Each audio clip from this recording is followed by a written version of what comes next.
Today, we are thrilled to welcome Samantha Power. She has got a resume that just won't quit. She's a war journalist turned diplomat who served 8 years under the Obama administration, first on the National Security Council as Senior Director of Multilateral Affairs and Human Rights, and then UN Ambassador. She's an author, a Pulitzer Prize winner, and now she's President Biden's nominee to serve as head of the U.S. Agency for International Development.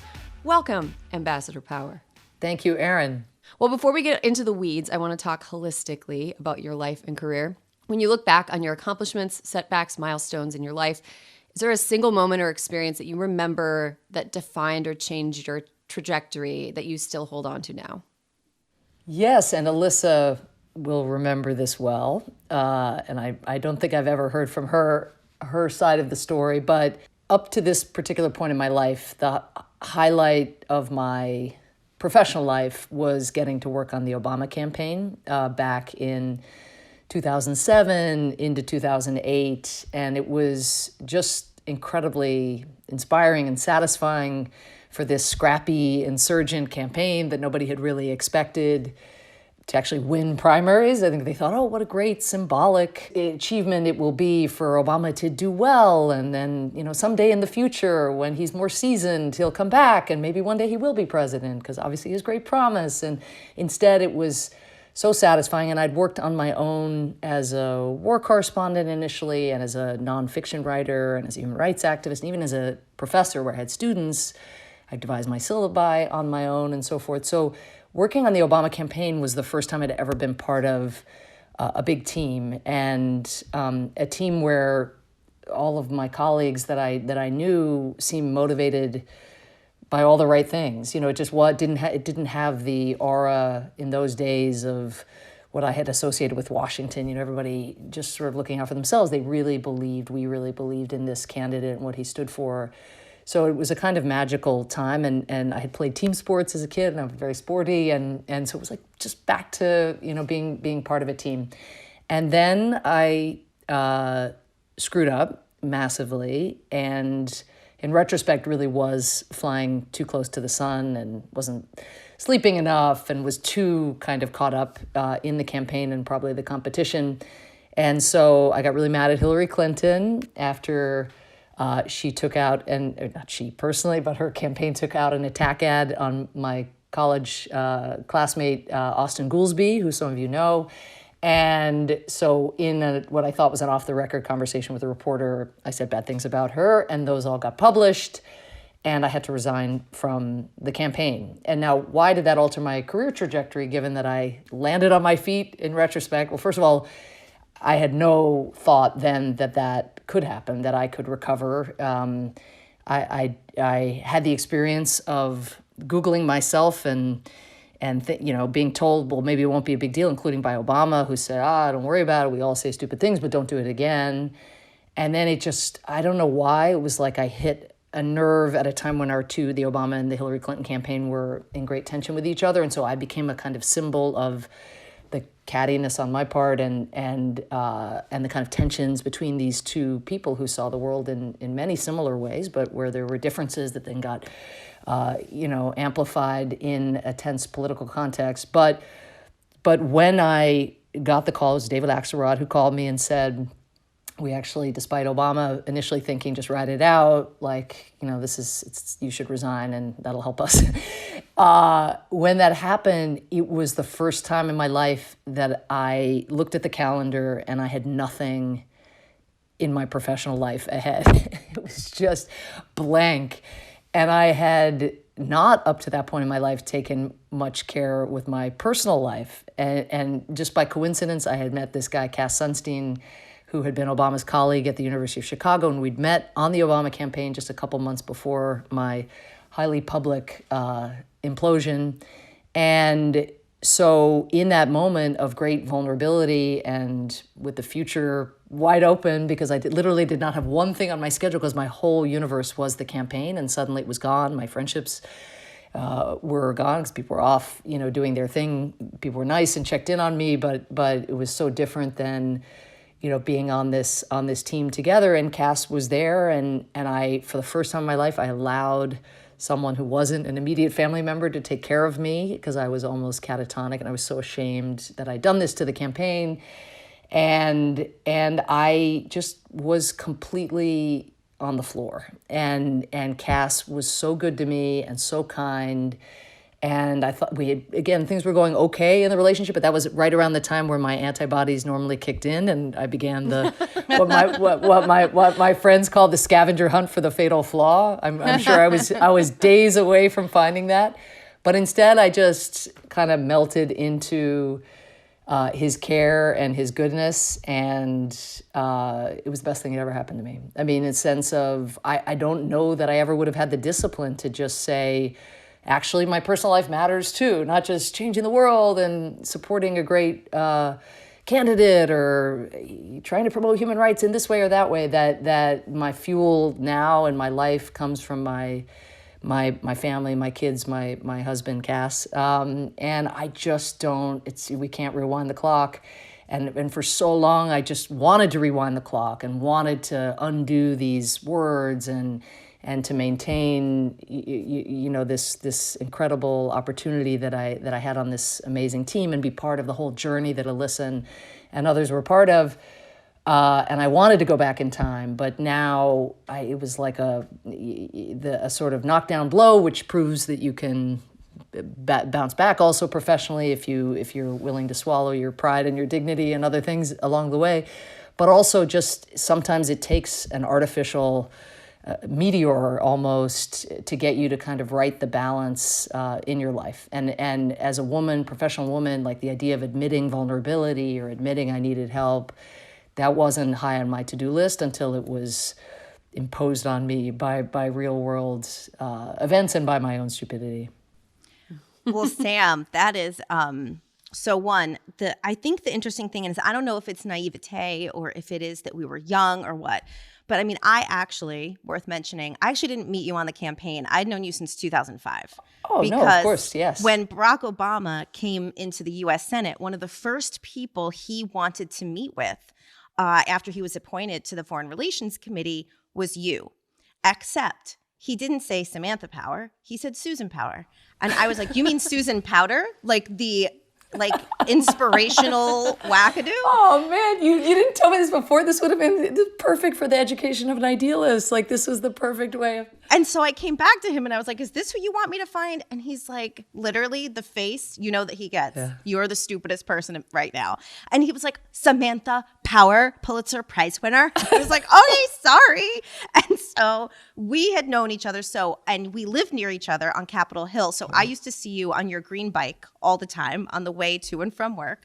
So when that happened and you had to leave the campaign years later, there was such outrage. Like if we had known that we could have unionized to bring you back, that's what would have happened, because it seemed, based on how that whole campaign was going, it seemed quite absurd that of all people who would have to leave any campaign, it would be you. But neither here nor there at this point, because we got you back. Yeah, no, it was bringing back all the bats in the bat cave. So my head is a bat cave, right? So the bats are all flying around now, all the demons getting resurrected. But it was a great group. I mean, I was just watched you from afar, killing it, through the rest of the campaign, and just hoping that people would return my calls once it was all said and done. And then we were all together once again.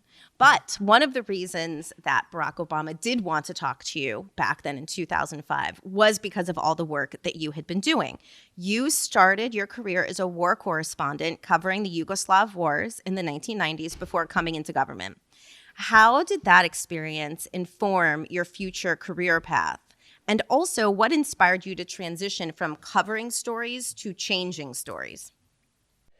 Yeah, it's a great question. Well, I think, so we look back at all these phases and think we were so young and we were so innocent. But I did go to the former Yugoslavia, not about a year after I graduated from college. And I went with the idea of never again in my mind. I'm an immigrant to America from Ireland. And I only mention that in the context of I think some immigrants, at least, we believe the slogans and we take them pretty seriously. And I was coming of age at a time when the Holocaust and the lessons of the Holocaust were getting heightened attention in high schools and in college campuses and so forth. And the museum on the Mall had just opened, dedicated to commemorating this horrific crime.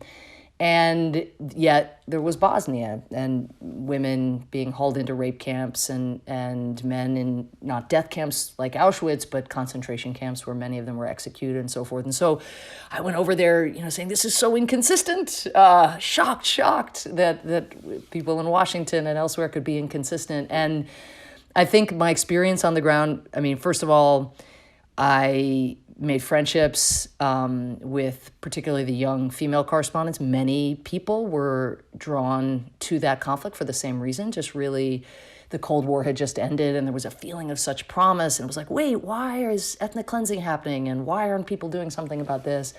So a kind of very different spirit, let's say, than exists today among young people who are much more inclined to say, let's get out of that place and pull back, given how long these wars have lasted and how insufficient the impact that has been made feels like it has been.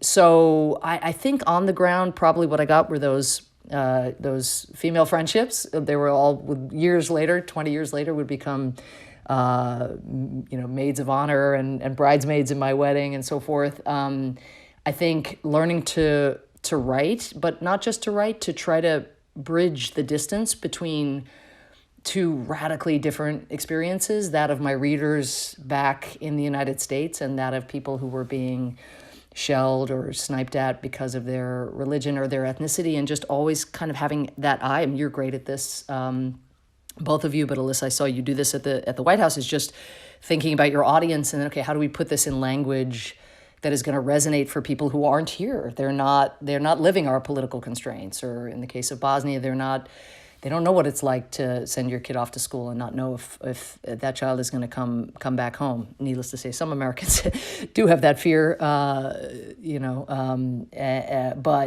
by and large, a lot of the readers did not. And so I think that ended up being hugely important as a diplomat, thinking, okay, I've got my agenda, but I've got to walk in your shoes, even the Russian ambassador's shoes. I got to find a way to hang out in his shoes and think about what it'd be like to work for Putin and think about how I get him to yes, given that on the UN Security Council, I can't do anything without Russia's acquiescence because of the veto. And we need the UN Security Council to work for US interests. And the storytelling too, just learning how to paint vivid pictures of the people that you're encountering. You'd be amazed in diplomacy. Well, you wouldn't because you've seen it, but at just the turgid, kind of timeless talking points that have no heart and are totally, it's preordained that they're not going to convince anybody to do anything differently because they're just statements of one's preference that don't make any effort to bridge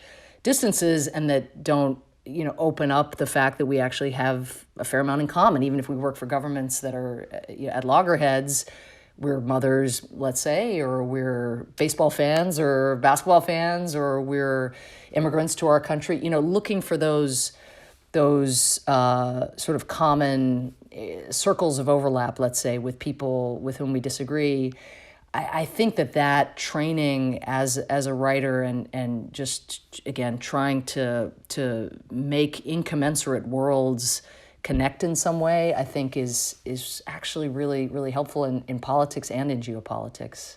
Ambassador, when you served under the Obama administration, you had to do a complicated balancing act between your natural idealist instincts and realism. It's kind of what your whole book is about.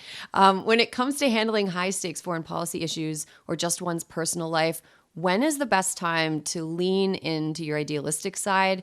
And when is the best time to fall back and be a little bit more realist? And do you have any more examples of that? Yeah, I guess what I'd say is I don't know, Alyssa, having gone through the grinder of the White House, if she feels the same way, but I feel very continuous with my unadulterated idealist self insofar as what I and of course now I'm out of government and have been teaching and can sound off, and it's not mediated in the way that it was when I was at the White House or at the UN, but I think it's important to know what you want some sliver of the world to look like, and to know what the change is that you think would be optimal. Not going to be perfect. None of us are utopian, but it would be kind of shocking now in 2021 especially, but even when we went into the Obama administration, if you weren't idealistic, if you define idealism as believing the world is not as it ought to be and that changes are needed, right? It would be shocking with racial injustice and economic inequality and climate change alone, even if you didn't get to some of the issues that I'd worked on human rights and mass atrocities and so forth. And so I think what's challenging is you want to keep and protect space to know who you are and what you want to see, and then and never lose that. That's what Obama used to call the kind of North Star, right? Like what is the vector that you would wish that your institution or the world were on towards some different set of circumstances. And then where I got smarter, not smart probably, but just smarter, is then how do you do it? And that's, I think, where the realism comes in. So I don't know that the objectives change so much. I mean, yes, you do have to make assessments about what to prioritize and so forth. And so there's a realism in that. But the realism is really like, okay, now, how the hell am I going to get the Pentagon to want to cut off military assistance to the Egyptian government after they've carried out a massacre? Like, that's going to be really hard. Okay, so that's not, my idealism hasn't gone anywhere. It's problem solving around tactics. And in that case, I was not wholly successful, but what I did was build as big a coalition as I could and get as many people on the same page so that in meetings we were emboldened to know that even though, there'd be initially crickets would be the response to a proposal to do something controversial like that, it was emboldening for each of us to know that someone else was out there in the room who was going to come in over the top. Because in institutions of any kind, whether government or companies or the academy where I am now, at a university, being that person to be the skunk at the lawn party is hard. But if you know there are other skunks in the room, you can break the seal a little more easily.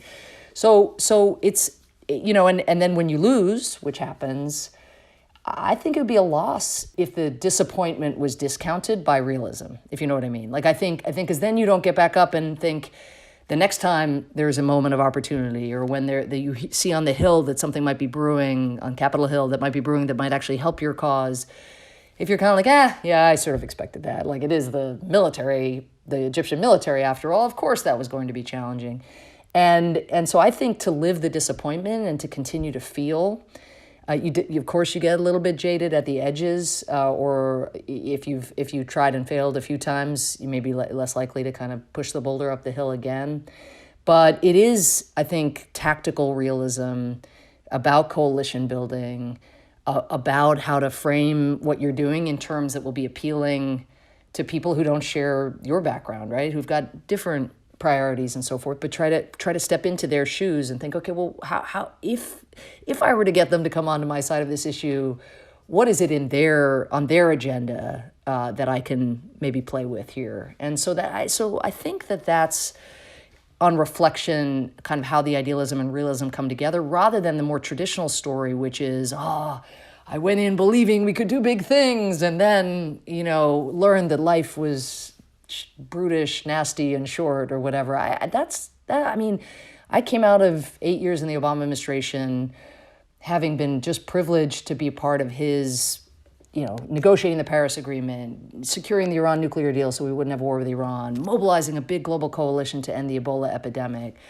Obama giving me license to try to get political prisoners out of jail and to be a kind of activist-y diplomat in a way that was a little unfashionable at the time. And so, if anything, my idealism about what you could do, what one person can do as part of a team like that, was affirmed. But I hope I'm more sophisticated now about how to get where you want to go. Sam, in your book, you are very open about your struggle to find work-life balance. especially while working in the Obama administration, with work usually winning. And so now to me, this is all very relatable because I think it's a story for so many people, especially who worked in the White House. But I remember Armenian Genocide Day in 2009 very vividly. And I was wondering if you could tell us all about the day that Declan was born, how the day started. Thank you so much. Well, if my writing about the inelegance of my work-life balance read familiar, it's also because I was very inspired as I wrote you by your book, Alyssa, and you're opening up all of that. I mean, that was for me new to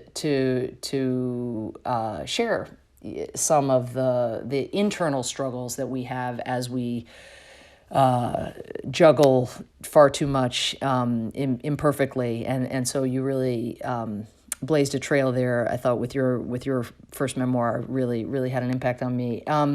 So to your question, it was actually the day before. So I'll tell this story as succinctly as I can. But on April 23rd, 2009, I was around 8 months pregnant, and Barack Obama, the president, who'd been president only for a few months, was giving a set of Holocaust remembrance remarks on Capitol Hill. And because I had contributed a little bit, just a few ideas to the remarks, I was invited to go and attend the speech. And this actually, Alyssa, was my first time in the bubble, in the van.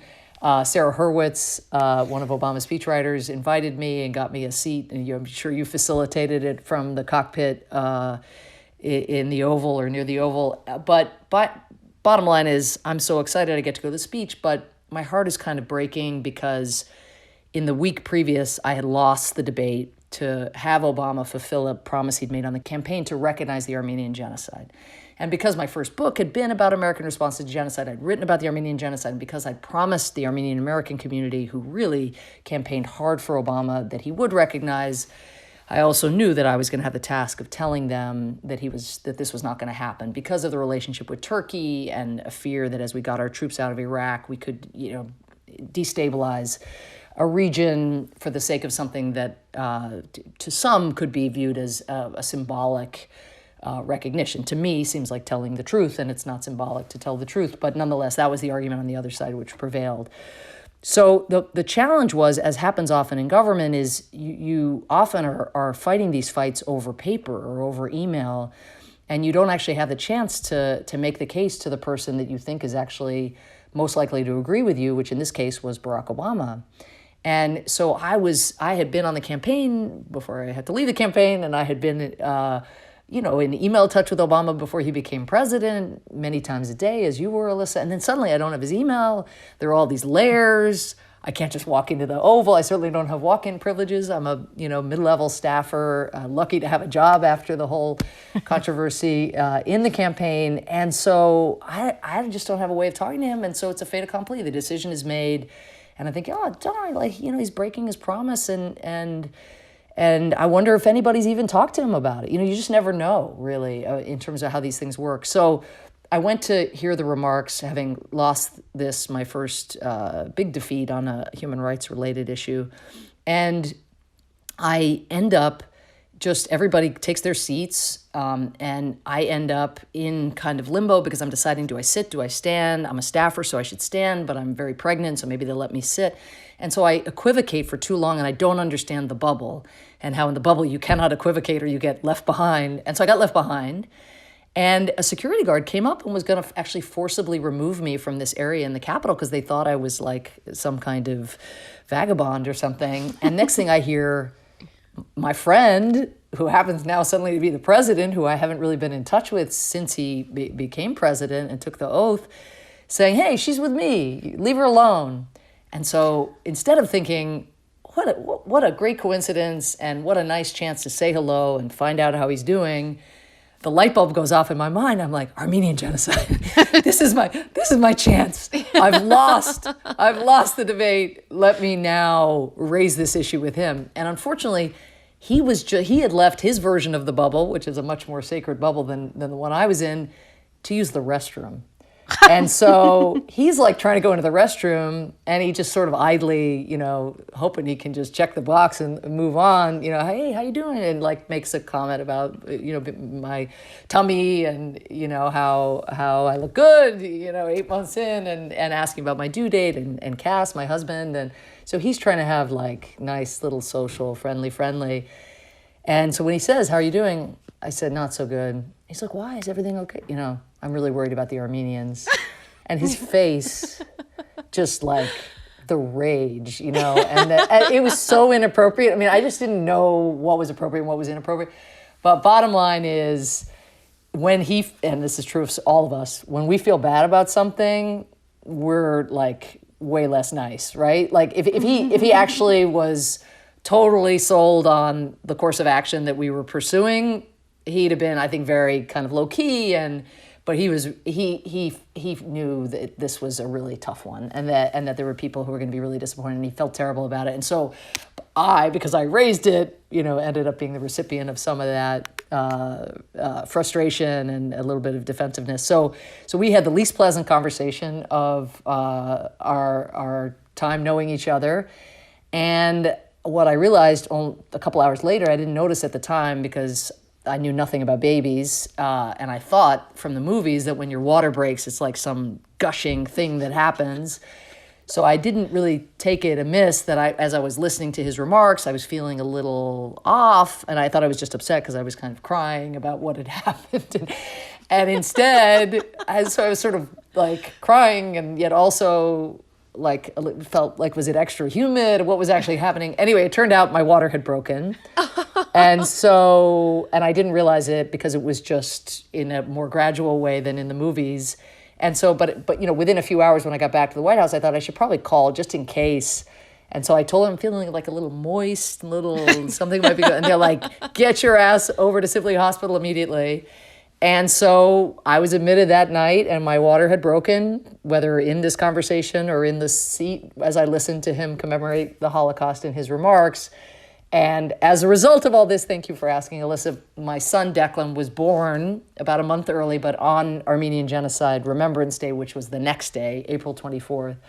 So we light a candle every year. You can imagine my son's ambivalence about this story, about everything about this story, but and I think it's the part of my book that Obama liked the least. That chapter titled April 24th. He's not a fan of that chapter of The Education of an Idealist, but it is a sort of poignant story and I mean, just the way these things come together, life, work. Yeah. As you know, in these jobs, is kind of all the same. The thing you said about the water breaking is so funny because, as I've known more and more people, more and more of my friends have had children, the more I'm like, oh, this is all completely in opposition to what I've seen in movies. Oh, yeah, movies are written by men. There's that. Oh, yeah. Maybe women should be writing about childbirth instead of men being like, that's and a great gushes. Point. Yeah, totally. But Big pools of water like under desks. I'm like, wait, no, that does happen. It can happen that way, but those people to whom it happens in that way won't be confused about what's happening to them. I think it's the vast majority of other people who fall somewhere on the spectrum that need to be educated. So your listeners now will be informed in a way that I was not. Yeah, I mean, and luckily now we have like a lot more internet than we used to have, where both good and bad information can be obtained. Okay, so we like to end on a light note. True. Probably our most important question. In 2016, Forbes named you as the 41st most powerful woman in the world. Now, as a woman and as a human, how did it feel to be on that list? Did you feel powerful? And does your last name help you at all fully realize your power in the world? Well, let's see. I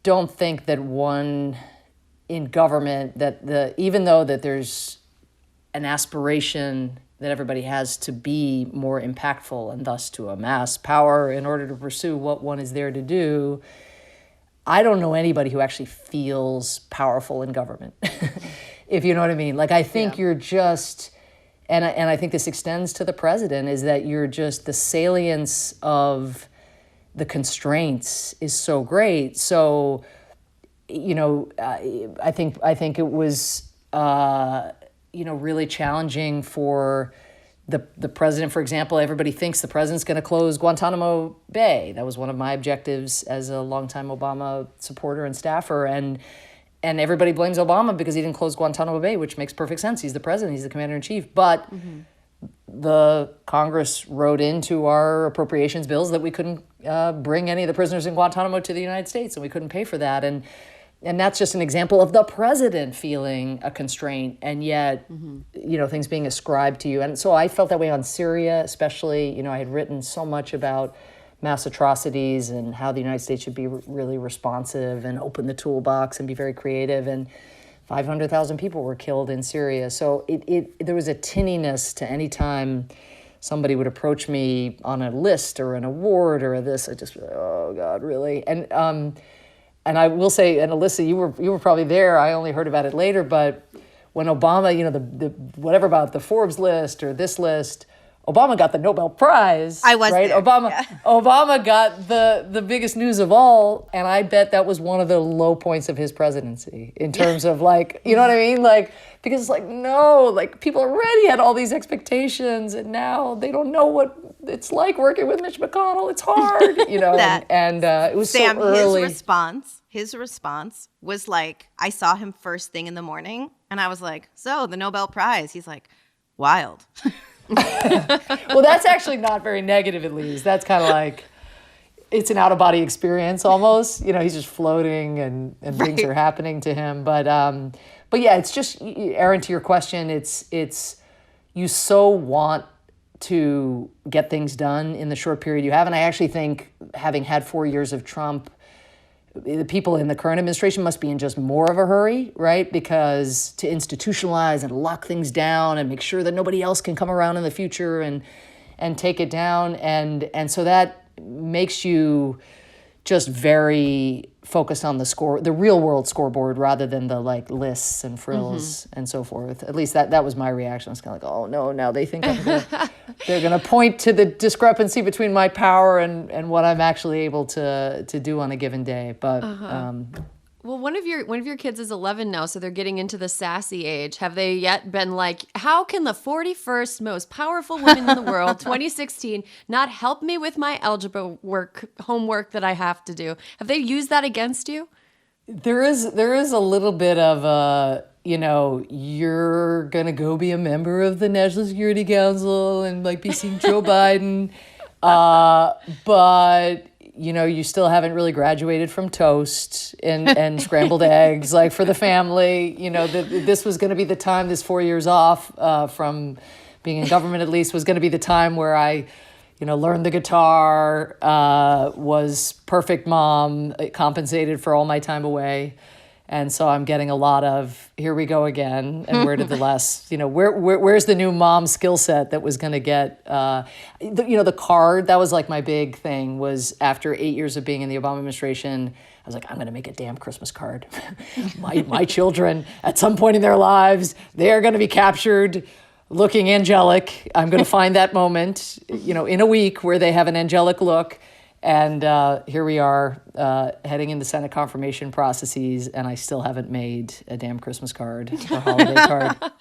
You should just do it whenever you can find time in your schedule and send it out and be this is when I had time.